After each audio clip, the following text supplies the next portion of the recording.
Hi, I'm Garrett Davis, and for this edition of Living With, we're in Huntersville, North Carolina. You know, for the first time in the history of the world, there are more people over 65 than under 17, which means we're living in a sandwich generation, which means somewhere someone is living with a decision they have to make. Do I put mom in a rest home?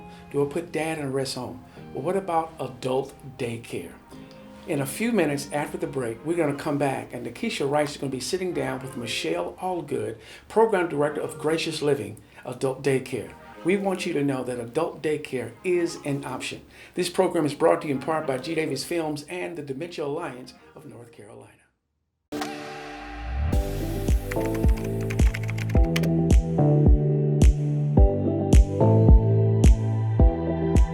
Dementia Alliance of North Carolina is committed to improving the lives of those living with dementia by providing care, comfort, assistance, resources, and education. We are proud to be North Carolina's go-to resource for local support, information, and education about dementia for family caregivers and healthcare professionals.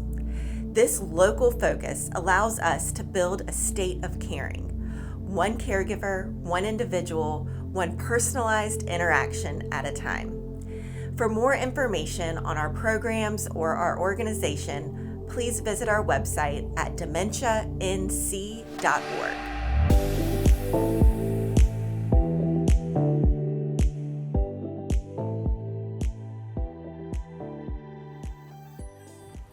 Today we are joined with Michelle Allgood from Gracious Living. Thank you so much for allowing us in your lovely facility today. You're very welcome. Thank you for coming. Of course. So tell everybody, what is Gracious Living? Gracious Living is an opportunity for families to keep their loved ones in their homes while they can continue with their careers, maybe have some respite. They'll know that their loved ones are safe and cared for. We also have a healthcare component so that we can make sure that we speak with their physicians if necessary. Gracious Living is just that respite. It's that place where families know that their loved ones can come and enjoy the day, meet other people. So we get rid of that social isolation. Nobody's sitting at home just, being non-productive. If God saw fit for them to wake up that morning, every person is called to be productive. Okay. And so that's what we do here at Gracious Living. What inspired Gracious Living? My mother had a massive stroke at 58. Okay. Putting my mom in a nursing home at 58 wasn't going to be one of those decisions. So my husband and I worked it out where she came home with us. Now, of course, it's not like we didn't have 9 months to plan for this like a baby, so it was just like, wow, what have we done? So we tried home health, but we couldn't find a consistent caregiver that would come. So it was very difficult to juggle working for a corporation and then also caring for my mom or having the right people in my home to care for. It was a lot, and we paid a pretty penny for them to come into the home. So with all that in mind, Gracious Living was formed. It was after I worked myself out of a job because my mama was looking at me and I was looking at her, and I said, Lord, there's got to be more to life than this. What would you have us do? And he put on my heart that Gracious Living should exist because there's more people than just me. And so he pretty much purposed me for this. Mom was actually attending another daycare all the way in Charlotte. There's no adult day and healthcare center in Huntersville, North Carolina. So we were up here just on an island with nothing, So finally, with Gracious Living available, the community started pouring in. It was amazing because initially we had to educate the community about what adult day and healthcare is. Nobody understands that because people think I've got to find a nursing home for mom. Oh, yeah. There's no way I can have mom still in my home and care for her. Well, there is a way. I work full time, my husband works full time. It got to be difficult to know how long can he be by himself? Is he going to be safe? Adult Day in Healthcare provides all of the components. We're gap fillers. We basically fill the gap for families when they need to work, when they need respite, whatever it is they need, they can go do it while their loved one's here. And here he's motivated, he's around people his age, and hopefully he socializes. He tells me he doesn't, but I think he does. I tell you, we like to be able to affect the lives of the people that come here, not just the caregivers, but our participants and everybody. And I can tell you, they've definitely affected my life because they pour into me as much as I pour into them. And it's not the thing too that it took me a while to also realize is it's not just for me, it's for my dad too, because otherwise he would sit at home and not interact with anybody. I get such pleasure when I have people coming in saying, I get to go back to work. Or, I've decided to take a class, just for myself, just something I've been wanting to do, but they can do it. Or, I had one lady tell me all she wanted to do was be able to go home and not have to worry about her spouse because he has dementia, diagnosis of dementia. She said she didn't have to worry about where he was. She just wanted to take a shower by herself and not, worry. I mean, I couldn't ask for better caregivers, better staff.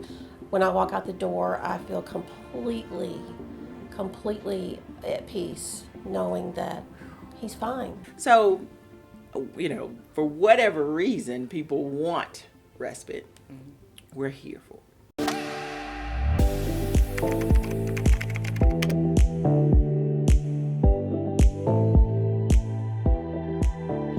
So what is dementia? Dementia is a syndrome, and what that means is that it's a collection of different diseases that have some things in common.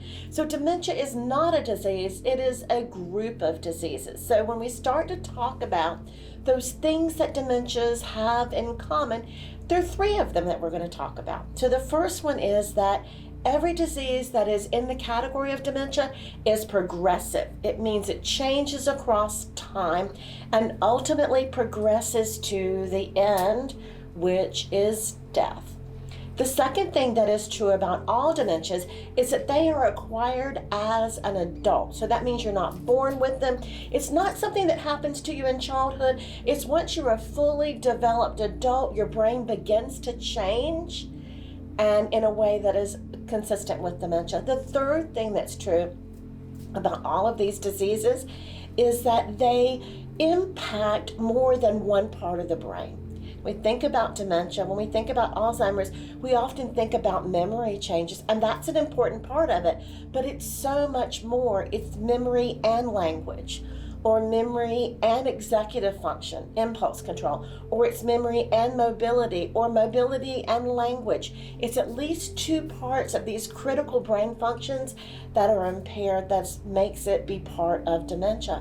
If you'd like some more information about dementia, please reach out to Dementia Alliance of North Carolina.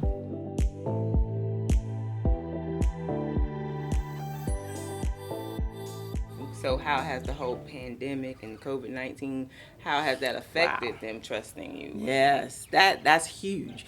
I put on the board the scripture, and I haven't taken it off yet. So I was like, Lord, do we need to close? What do we need to do? There was not an option for closing, but what the option was is be there. Just be there for whoever needs you. Mm-hmm. And that's what we did. And we were just here to serve those that still needed us. Mm-hmm. Sure, I mean, we are already fighting viruses. Mm-hmm. Sometimes a cold can wipe one of my seniors out. So I don't want them to catch a cold. And the way we did that is I have a fogger. So I fog the facility every day. Mm. I use a non-toxic hospital disinfectant, and I go through the facility and fog.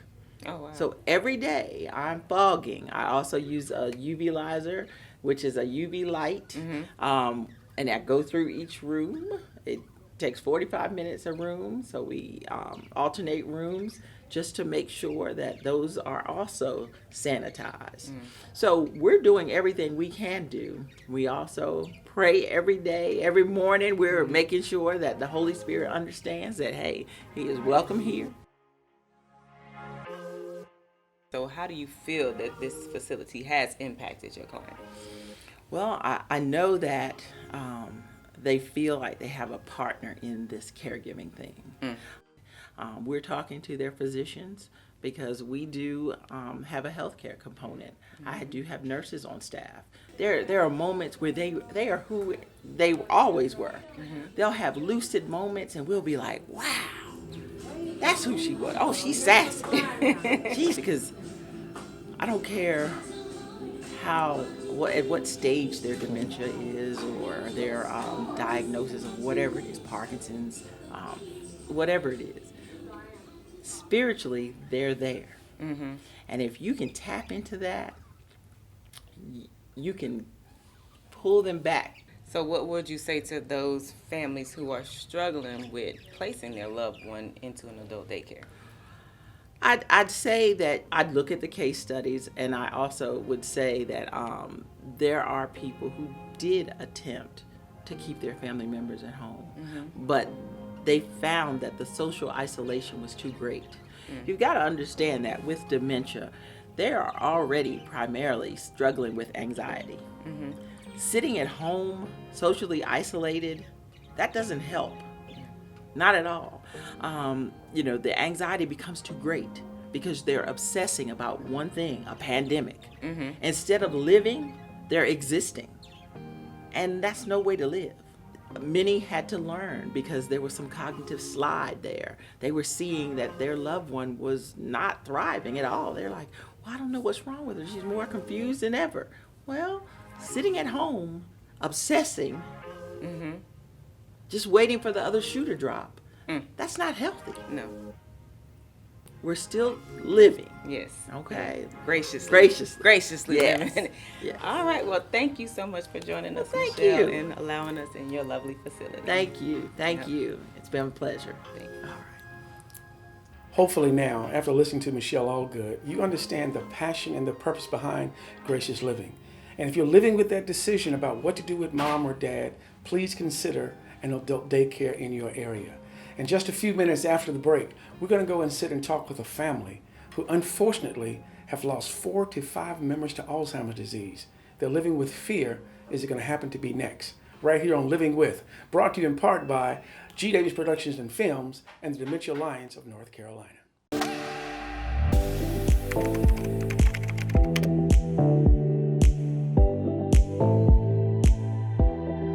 So you're noticing changes in the person that you care about.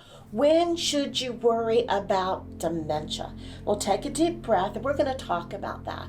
So I tend to worry when the person that I care about, the person that I know well, begins to behave in a way that's inconsistent with how they've lived their lives. So someone who's always been really organized is now missing appointments. Someone who's always had a good sense of direction is getting lost. Someone who's always been good with money, very conscientious and careful, is now spending lots of money in ways that they wouldn't have done that before.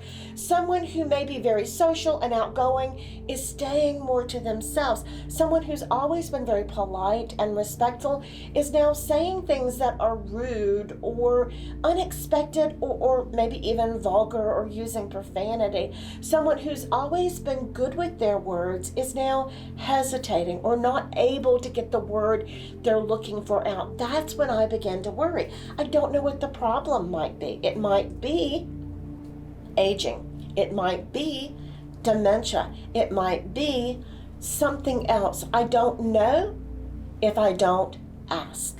So this is the time that I want to reach out for evaluation, reach out and get the workup started. And if you need more information about dementia, reach out to Dementia Alliance of North Carolina.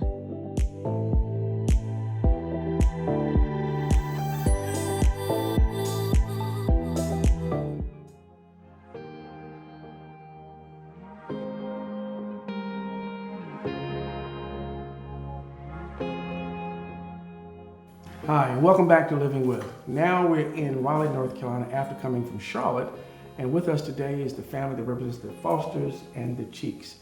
And so we're living with the fear of Alzheimer's. And so living with the fear of Alzheimer's is almost like this family has endured 5, 6 people they've lost over the last 10 years. And so when they lose a set of keys, the first thing that comes through their mind is like, okay, is this happening to me? And so it's real. So we want to have a real conversation today. So Tanya, we want to start with you. When you got that call from your dad that said, something ain't quite right with mom, tell me about that. So I got a phone call from Dad saying that Mom was not her normal self. She was wearing her clothes 3 times, 3 days in a row. She was burning up food. She was asking the same questions over and over again. So he wanted me to come in and say, hey, everybody needs to go to the doctor to check and make sure everything is okay. So that started the process of with the wellness check of making sure everything was okay, and we did the assessment for her for Alzheimer's. So Tanya, what was it like being the daughter and hearing from your dad, something ain't quite right with mom? I sort of saw it myself, but when he brought it to my attention, it made it more real and more reality that something is going on, because she would call me with the same questions during the day. She would ask me the same thing, and I would answer it saying, okay, Mom, you just asked me that. But I would continue to answer the questions, but yeah, I saw it coming. So now, Tanya, who are these 2 ladies that are sitting beside you, and what part did they play into helping you get through this? This is Karen Wright, my first cousin, and this is Lori Crawley, my first cousin. They became 2 people that I could lean on, 2 people that I could confide in, 2 people that was able to help me with my mom. Okay. A lot of times, when Alzheimer's, I think, pushes people into seclusion. You don't want the community to know that, something's wrong with mom. You don't want the community to know that I'm going through this. So, we try to do the best that we can with what we have, and that is never enough. So Karen, what was your first reaction? How did it hit you personally? I guess fear. Mm-hmm. Also, losing them Mm-hmm. in a way that I didn't think was in line with his legacy. Mm-hmm. And fear and just what are we going to do? How are we going to be able to care for him now? And so that compounds, in my opinion, the situation. Karen said legacy. And so every family has a mate, who's the head of that family. And so we looked at Dad, June Foster. We talk about quartet music, June Foster. We talk about if there's a funeral in Warren County, June Foster is singing at that funeral.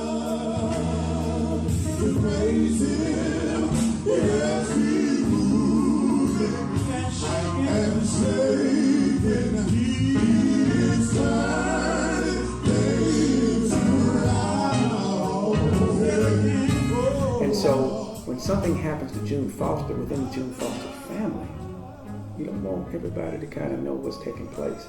Was it hard for you to accept?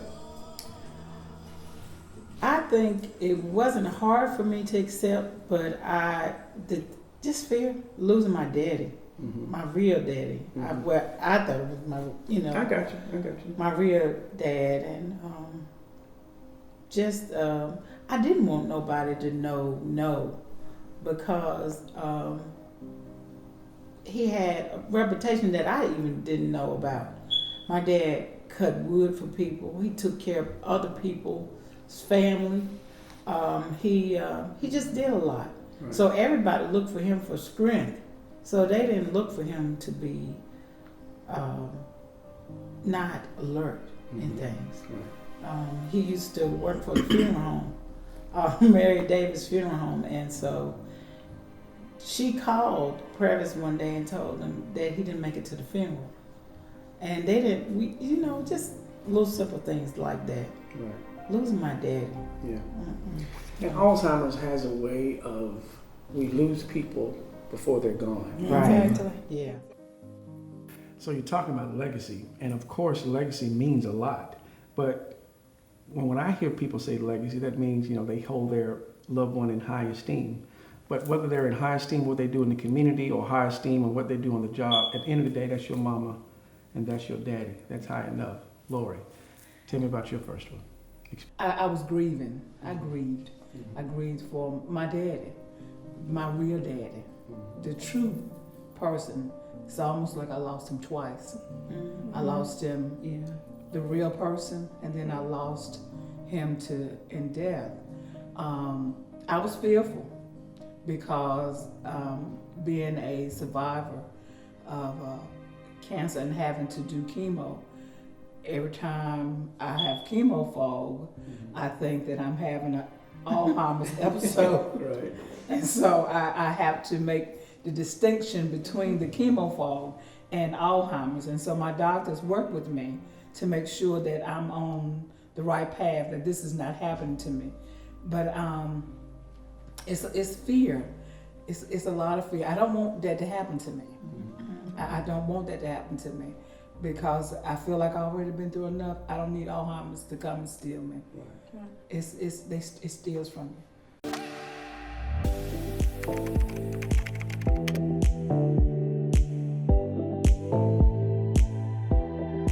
So what is the difference between aging and dementia? We're going to talk about two important differences.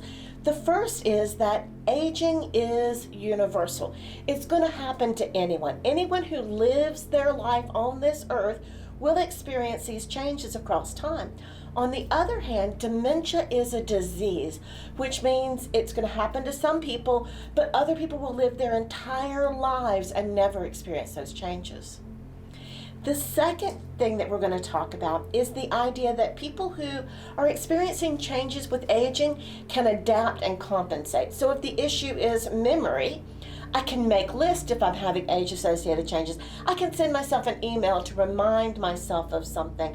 I can assign someone in my life to be my memory. If the change is with language, I can give enough words around the word so people can figure out what the word is that I'm trying to get out that just is getting stuck. I can adapt, I can compensate. With dementia, the brain isn't connecting. The brain cells themselves aren't connecting, and so those abilities, those skills don't exist anymore. So the adaptations and the compensations of making lists and sending reminders and making phone calls, those things no longer work because of the changes that are happening in the brain.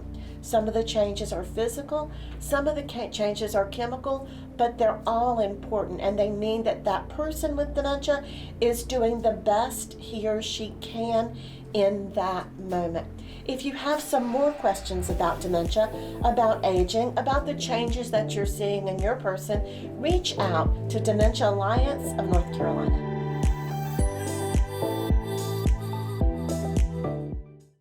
So let me say this. I kind of want to take the time to first say thank you for telling your story, because someone's going to get strength from this.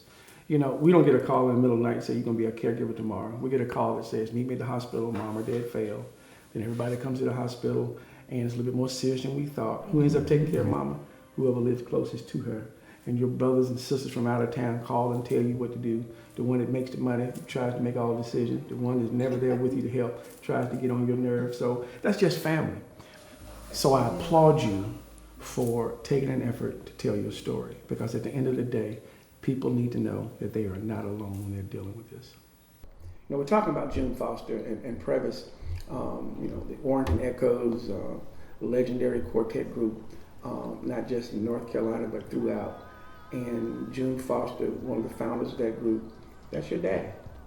And, I get emotional thinking about what was it like to be on that stage and to see him fade away, but you're trying your best to hold it together. I think for me,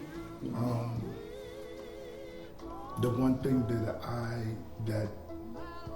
I knew I had to do, even being his son, one of three, was to protect him, especially in that environment, in that community. When we on stage, to never let anyone see that he was experiencing this. There were many times where, this is a man, and my family can agree. This was a man that had a 3rd grade education, but by the power of the Holy Ghost, knew what to sing and how to sing. So I wanted to protect that legacy with him. I didn't want anyone to see that, he was forgetting. Right. So where he may have forgotten words to a song, I would just jump right in. Right.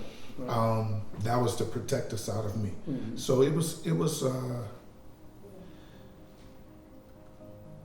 hard. Yeah. Even in this point, just to talk about it again.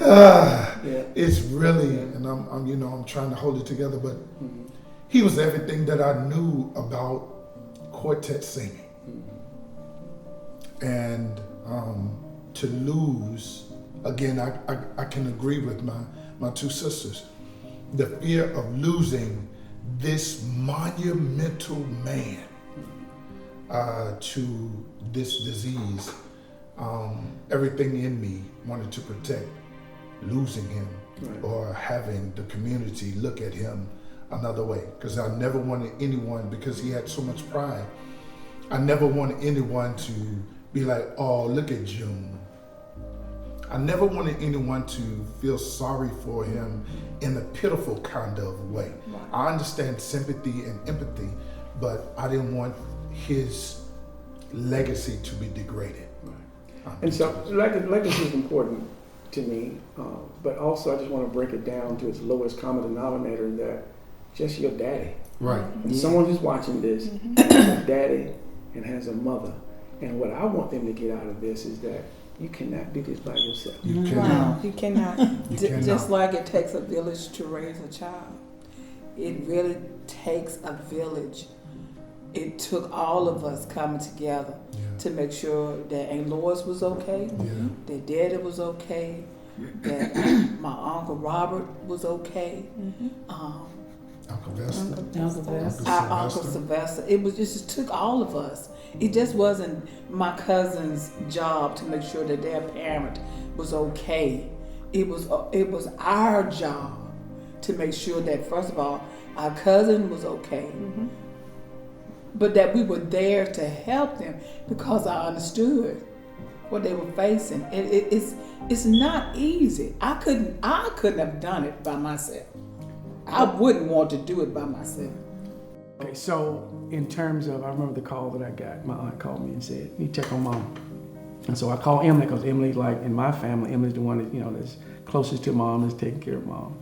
And so we had Mom to come to my house. I had Dr. Laura Baker from Wake Forest, in a setting where she could ask Mom some questions where Mom didn't feel like she was at a doctor's office. And one of the hardest things that I ever had to do in my life, guys, was to sit there and listen to my mom's answers, knowing that something ain't quite right. But Mom's looking at me, and so I have to keep a straight face and be happy, because I don't want her to think like, am I saying something wrong? Am I doing something wrong? And so she would ask her, where does Garrett stay? Well, yeah, he stays in Winston. What did you guys eat last night? Well, we ate something Garrett cooked. But when it came to, well, if you fail, could you get up with Garrett? Well, I call Emily, and Emily would call Garrett. Well, what if you can't get up with Emily? Well, I pray that never happens. I mean, we all know that people with Alzheimer's, we have to go into their world. We can't expect them to come into ours. And so I really appreciate the fact that it does take family. And so with Dartes, you being the baby of this group, how has that affected how you deal with everyday life, and how has it affected, your whole outlook on this Alzheimer's? Pretty tough, to be honest.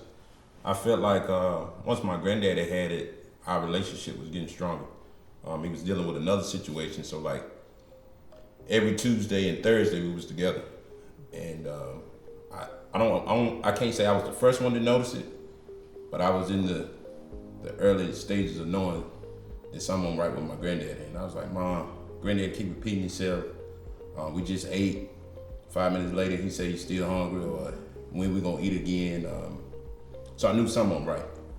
So like they said, to lose him, before he's gone, and then you watch your parent deal with it, and so you want the best for your parent and your grandparent, and then just to feel that it might happen to my mom, or it might happen to my aunts or uncles, or it might skip them and get me. I don't want my daughter to deal with it. So it's an ugly disease, and I don't know. Just these people here help you get through it. Talking and the love that we share for each other. Yeah. And so people that are watching, these people here is what we call family. And family is, we don't always get along. It clicks in every family. But at the end of the day, you got to determine who's going to do what that everything gets done. That's right. So guys, reflecting on all that we've been talking about the last few minutes, if we could go back in time and look at this all differently, what would we do differently? If we could just kind of go back, all the things that have taken place with our loved ones dealing with disease. I would not hide it. Even though the family is, the core of dealing with it, I wouldn't hide it from the community. So like my dad, one time he's singing, we got out late, we go home, I get home, I get a call from my stepmom to say he's not home. This is 3 hours later. And he experienced sundown. So, as long as the sun is up, he's good. But when the sun goes down, he forgets. So if we had a moment where we shared it with the community intimately, then they could have been a support for us in those moments that, he lost track of where he was. The whole community could gather together and find a safe place for him or get him to a safe place. What about you, Tanya? I wouldn't hide it either because I see my mom and my Uncle June as helpers. And when the helper needs help, what happens? But if we had vocalized it more and said that these two people that have helped a whole lot of people now need help, can you guys help us? I think it would have been a different outcome. The love, the pouring of the love and the strength and the words of encouragement, everything that we probably would have needed at that time would have came forth.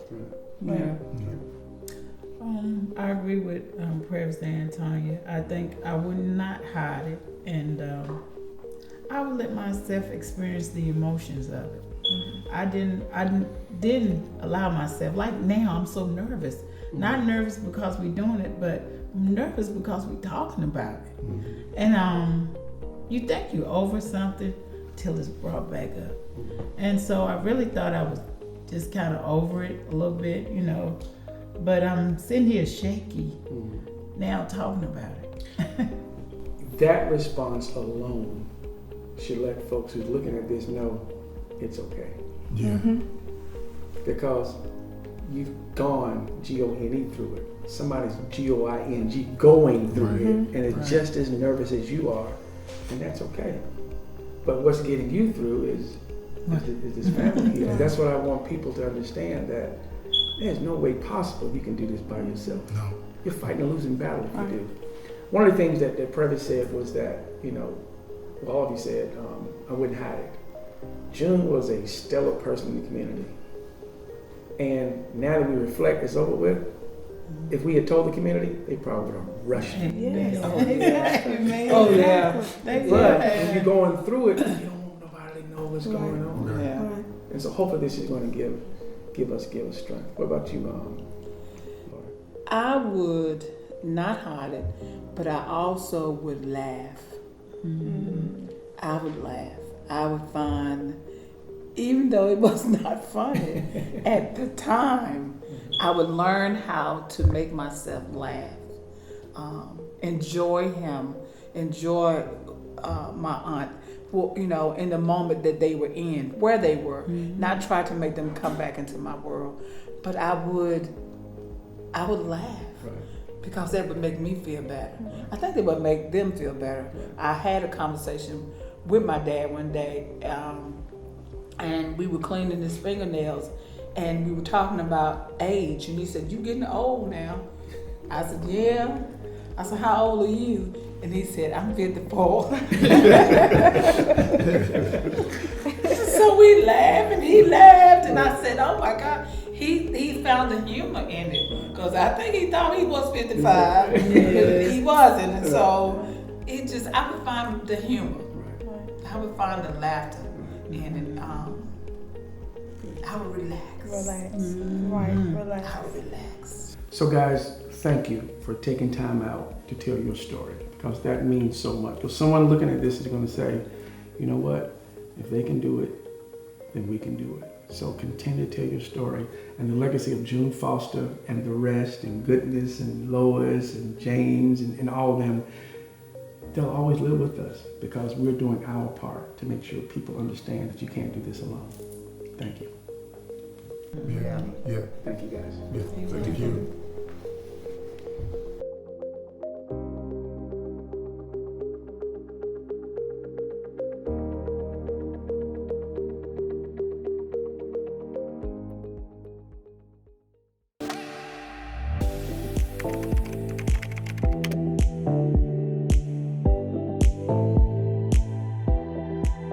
So let's take a minute and talk about validating. Validating is more than just repeating the words after the person. Validating means that you really are reflecting back that person's words. You're really reflecting back that person's facial expressions. You're reflecting back that person's body language. So for example, if someone with dementia is angry and frustrated, and so they look angry and frustrated, their hands are in fists, their shoulders are coming up, their face looks really mad and frustrated, if I say to that person, calm down, it's just going to make them angrier. On the other hand, if what I try to do is reflect back to them their facial expressions, their emotions, their body language, some of their words, that can be really helpful if we make sure we do it in the right way. The challenge is, if I'm facing the person with dementia and I'm looking angry, they're going to look more angry, I'm going to look more angry, they're going to look more angry, and it escalates and goes up. On the other hand, if what I do is position my body so I'm kind of at a right angle to the person, and now I'm looking angry and frustrated, but it's not me being angry at you, it's us being angry at the situation. One of the real challenges in the lives of people living with dementia is feeling like they've got somebody on their side. And this validation, using reflection, helps people feel like you are on their side in a time when the world feels very isolating.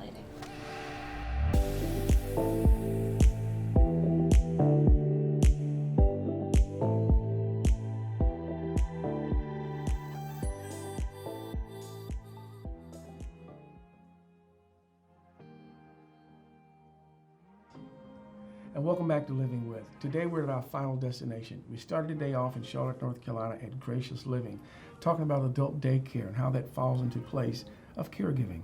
And then we just left the home of the Fosters and the Cheeks. And over the last 10 years, they've lost 5 to 6 members to Alzheimer's, and they are living in fear of Alzheimer's. And today we end up at our sponsors, the Dementia Alliance of North Carolina. Thank you for inviting us here. Thank you for coming. Yeah, absolutely. Welcome. Right. So Heather, let's start with you. So our viewers have been watching adults live with Alzheimer's for the last hour, and we was Gracious Living, and that idea of, do I put mom in a rest home? Do I put dad in a rest home? And in the African American community, that could be like, no, we don't do that. And then we spoke with a family who, over the last 10 years, they've lost 5 to 6 members to Alzheimer's within that family. And so there are a lot of questions to be asked. But before we get into that, tell me a little bit about Dementia Alliance of North Carolina. What exactly is that organization? Absolutely. So Dementia Alliance of North Carolina is a 501c3 nonprofit, and our whole mission is to improve the lives of those impacted by dementia and their caregivers. So we are here to walk with people through their journey, no matter when they call us, and we have people here just to help at no charge to the family. Mm-hmm. We have a dementia navigator. That's her whole job, is to work one-on-one with families to make sure that they have the resources, that they have the education, that they have the referrals that they need in their own communities across the state. We're focused here in North Carolina. And so all of what we do is focused on the people that live here and that work here and that our families are here. We also have education initiatives, which Lisa's going to tell us more about, but to help families get the education they need to better care for their loved ones, hopefully to have them age in place at longer, but that will also give them the ability to make that choice when they need to make that choice and have all the facts in place. Right. We also have a great program called Music and Memory,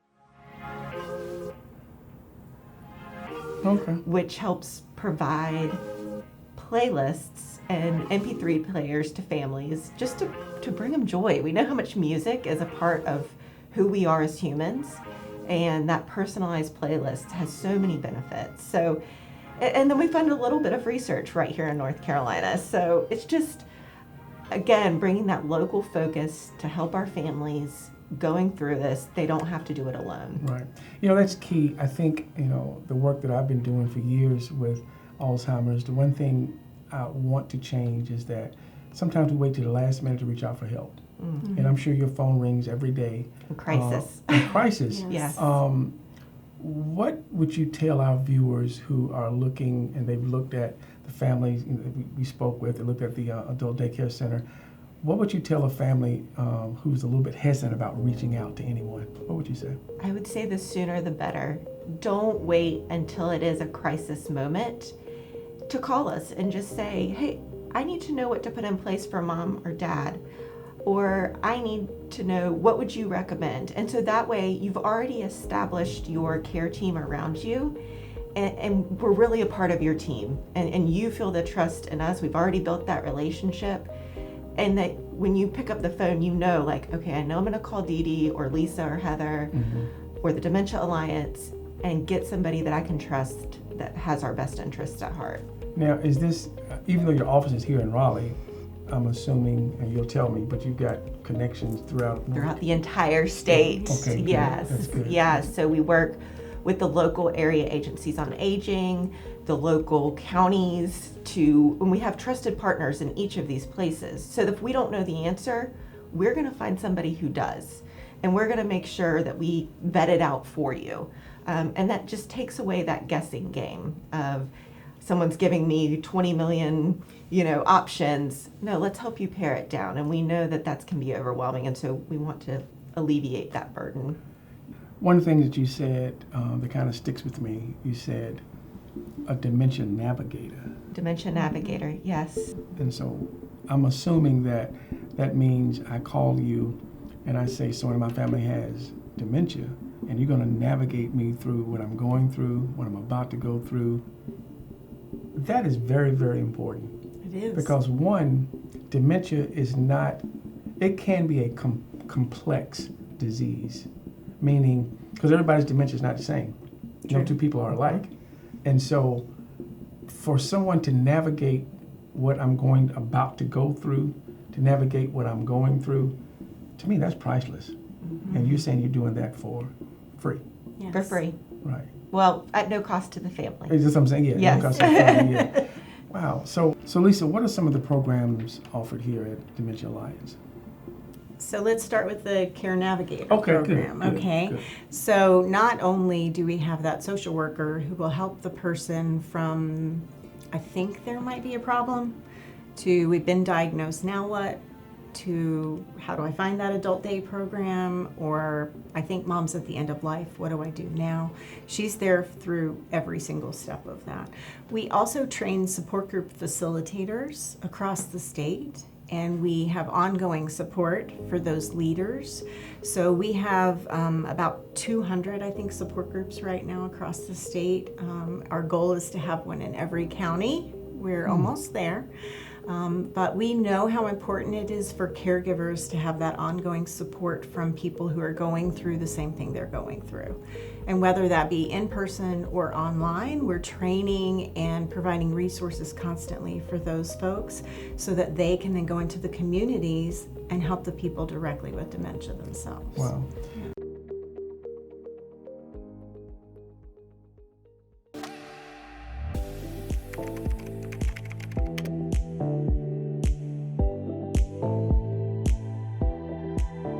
Another common emotion that can be helped by validation or reflection is sadness. Too often when somebody living with dementia is feeling sad, we want to comfort them, and we try to comfort them by telling them, it's okay, don't worry. But the reality is, if you're feeling like something's wrong, just being told don't worry or it's okay, that isn't really helpful. What does help is to have that person reflect back to you your emotions. If you have a friend who's sad, you look sad. If you have a friend who's lonely, you look lonely. So to look sad with your body language, with your facial expressions, and then to start to move a little bit.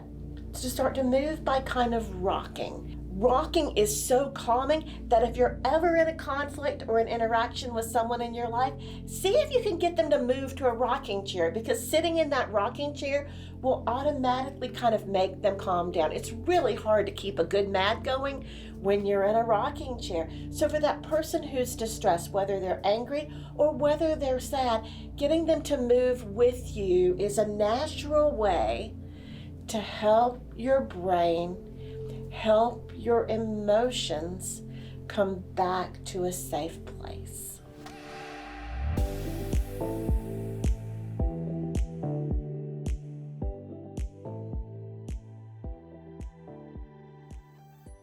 So those that are watching, a lot of times when we see other people going through, it makes us feel okay. I'm not alone. I'm not the only one going through this. So Lisa, so someone calls and they say, my family member has dementia. What's the first thing you tell them? I think one of the first things is to say, you're not alone. We're Okay. here to go through this with you. Wow. Thank you for calling us or reaching out to us, and let's figure it out together. We really do want to hold the hands of the people going through this so that they don't feel isolated and alone. We want to provide education for these folks so that they know right from the start kind of a little bit more of what to expect. Like you said, everybody's different, but there are some similarities. So what to look for, what to expect, what's going to happen over time, and then how to get prepared. For example, everybody needs to have all their legal information and advance directive information ready to go right up front. And so those are things that if they haven't been put into place already, we want to find someone to help that family do that right away. Right.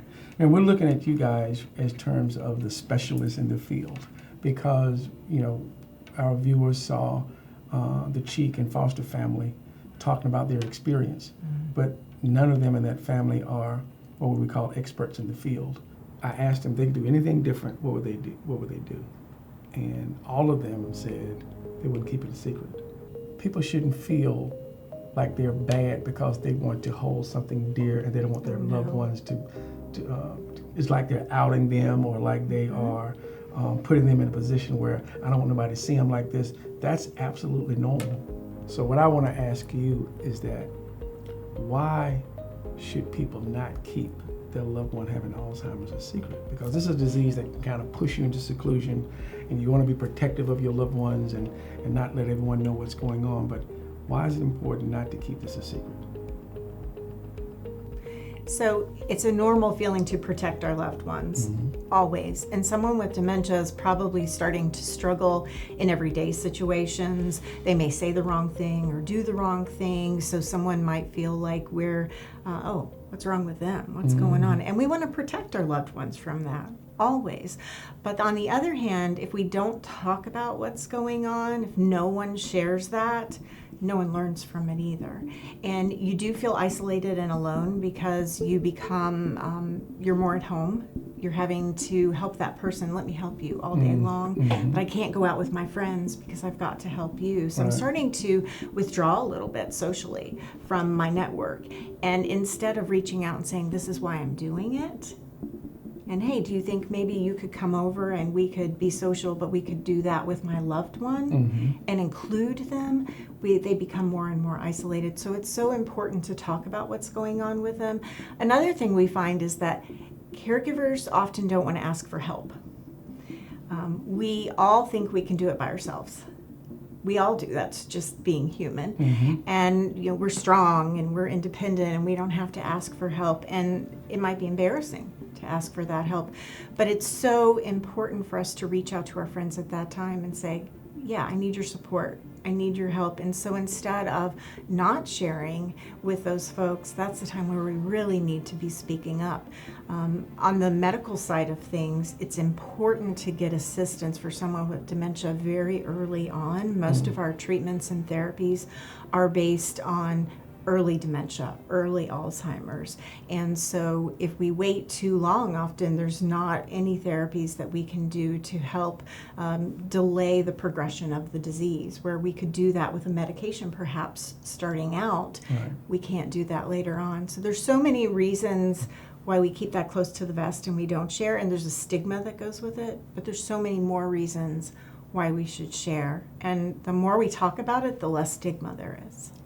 Holidays are approaching. They are. We're living in a pandemic. We are.